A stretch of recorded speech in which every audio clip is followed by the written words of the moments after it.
Tingginya curah hujan yang terjadi sejak 2 hari terakhir membuat sebagian besar wilayah Tapanuli Tengah Sumatera Utara terdampak banjir dan tanah longsor. Tanah longsor juga menutup akses jalan di beberapa titik, termasuk jalan nasional.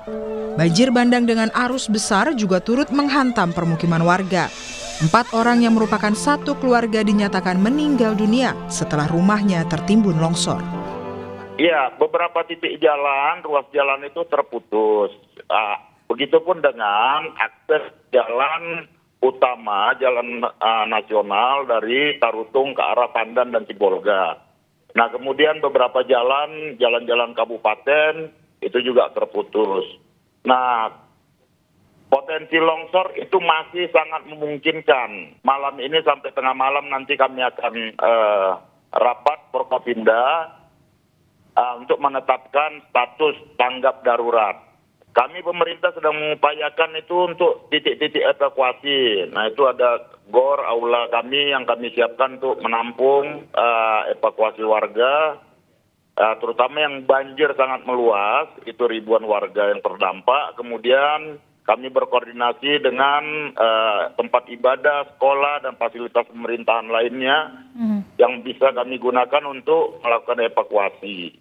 Nah, di situ kami siapkan dapur umum dari Dinas Sosial dan juga pelayanan kesehatan. Curah hujan yang terjadi sejak Senin siang juga menyebabkan ratusan rumah di kawasan Dadok, Tunggul Hitam, Kecamatan Koto Tengah, Kota Padang terendam banjir. Ada sebanyak 24.000 jiwa terdampak. Petugas gabungan segera mengevakuasi warga terdampak dengan menggunakan perahu karet. Musikan tidak ada, kita evakuasi. Saat air naik kita evakuasi, setelah 2 jam 3 jam air surut lagi, dan mereka kembali ke rumah masing-masing lagi. Kalau laporan ya, kita baru masih menerima laporan ya. Kalau jiwanya ada mungkin lebih kurang 24.000 ada. 24.000. Ini baru data sementara, mungkin bisa lebih nanti yang terdampak ya, yang jiwa. Cuaca ekstrim yang terjadi selama 2 hari terakhir telah mengakibatkan bencana yang luar biasa di sejumlah wilayah.